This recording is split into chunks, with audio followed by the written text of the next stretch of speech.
I've been struck by the many statements that have been made which are highlighting the evil of Islamophobia, of the discrimination, of all the intolerance, all that sort of thing that's happening on a regular basis, which we have to do something to remove.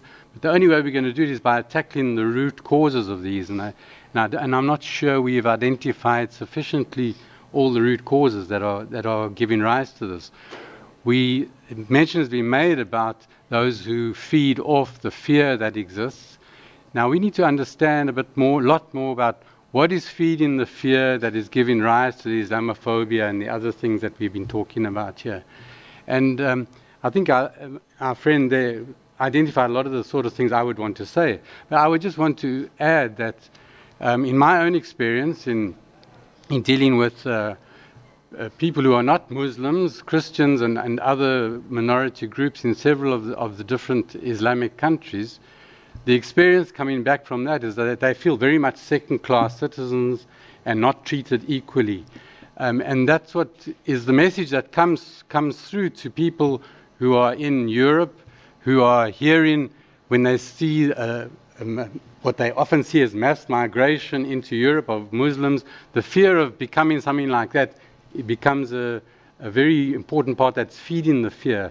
So even though there are mentions being made of ways in which discrimination is happening in Europe, and that has to be tackled clearly, the issue of reciprocity becomes a big issue in people's minds a lot of the time. And I think that we've got to tackle this at every level. We've got to be tackling it in all the states that are dominantly Muslim as well. How can we get to a point where we stop treating non-Muslims or people who are not of a particular group as second-class citizens? Because that's the experience of so many. And that's what leads many to say, even in a place like Pakistan or Iraq especially, where they feel many of the Christians and non-Muslims, or non-Shia, especially in that context, are expressing the fact that that even if things were to change, even if Daesh were to be removed, they would still be second-class citizens, because they're even passing laws these days which are discriminating against them. So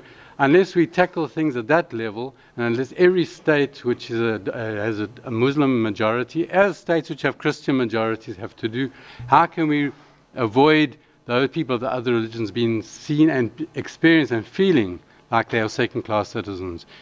Unless we can address that type of thing, we're not going to be able to remove the fears that people have of the other religion taking over or becoming dominant or even a major force in their respective countries. Thank you. Your point is well taken, that we're looking at a world problem. We're just looking at one part of it. You have to start somewhere, but I think that the correct approach, as was underlined by the distinguished representative of the OHCHR, is that the problem of discrimination exists everywhere. It exists on the basis of race, on the basis of religion, on the basis of gender, and whatever. This is true. If we want to have an approach and find solutions, we have to cover the whole world where discriminations of different kinds are happening. But this was just a very topical issue in the context of the rise of populism in Western Europe, which is spreading to the US now. There is a concern that this problem should be discussed, and we would like to get lots more people from the north, from Europe in particular, to give us suggestions as to how we can move forward, create a debate, because we all agree, I think, that we want to do something to help. But it takes two to tango.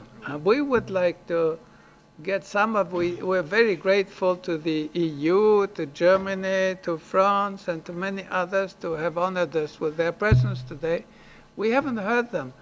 What I hope is that, and this is an invitation to them, that let's sit together and see how we could organize another meeting on this subject, with them discussing together the issues and having a constructive discussion, because ultimately As I said at the beginning, and as many other people said, this is not a blame game.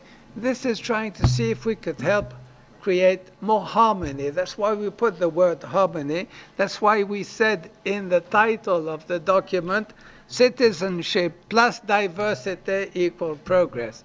There's no country that would not benefit from a better integration of its minorities, because the countries that are the most successful in the world have been those that have made diversity a strength. Those that remain completely closed to outside enrichment or fertilization have remained usually backwards.